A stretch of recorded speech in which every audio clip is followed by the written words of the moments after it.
The president made it clear yesterday he wants revenue, and he's ready to take on Republicans over this issue. They recognize that the sequester is a bad idea. But what they've suggested is that the only way to replace it now is for us to cut Social Security, cut Medicare, and not close a single loophole. And I have to tell you, if that's an argument that they want to have before the court of public opinion, that is an argument I'm more than willing to engage in. But if there's one thing Republicans are pretty much united on, it's that revenue is absolutely not an option. This quest to continually to raise taxes is not going anywhere. We've already done that. Americans do not support sacrificing real spending cuts for more tax hikes. This is the wrong time for sequestration to take place, and we should be able to sit down together and resolve this without again asking the American people to have their taxes increased. I want to bring in roll call Shira Toeplitz and the Huffington Post Washington Bureau Chief Ryan Grim. Good morning. Morning. So the president says let's replace the sequester with taxes and alternate cuts. Republicans say cuts but no taxes.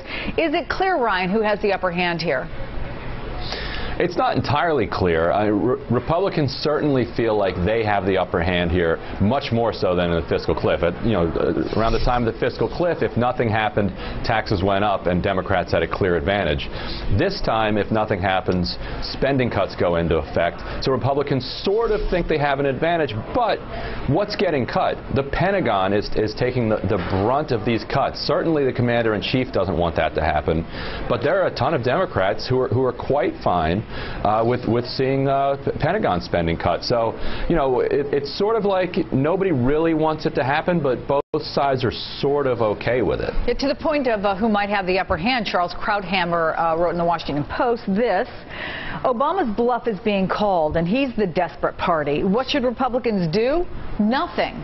The Republicans finally have leverage. They should use it. Sure, even though some Republicans have said they don't want the sequester, there are others who are saying if this happens, at least we get those cuts. What's the feeling on Capitol Hill right now? Well, I think there are some Republicans who would have been fairly public about the fact they do not want to see the sequester cuts go through. A lot of these Republicans represent districts with a heavy military presence, a lot of defense contractors in their area.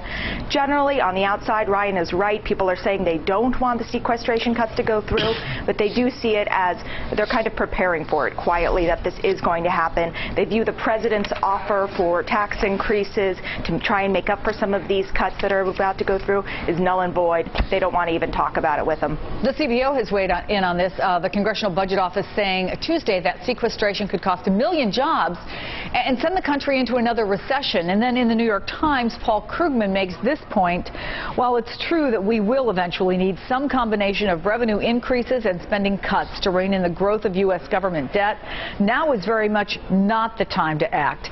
Given the state we're in, it would be irresponsible and destructive not to kick the can down the road. But, Ryan, will Congress kick the can down the road anyway?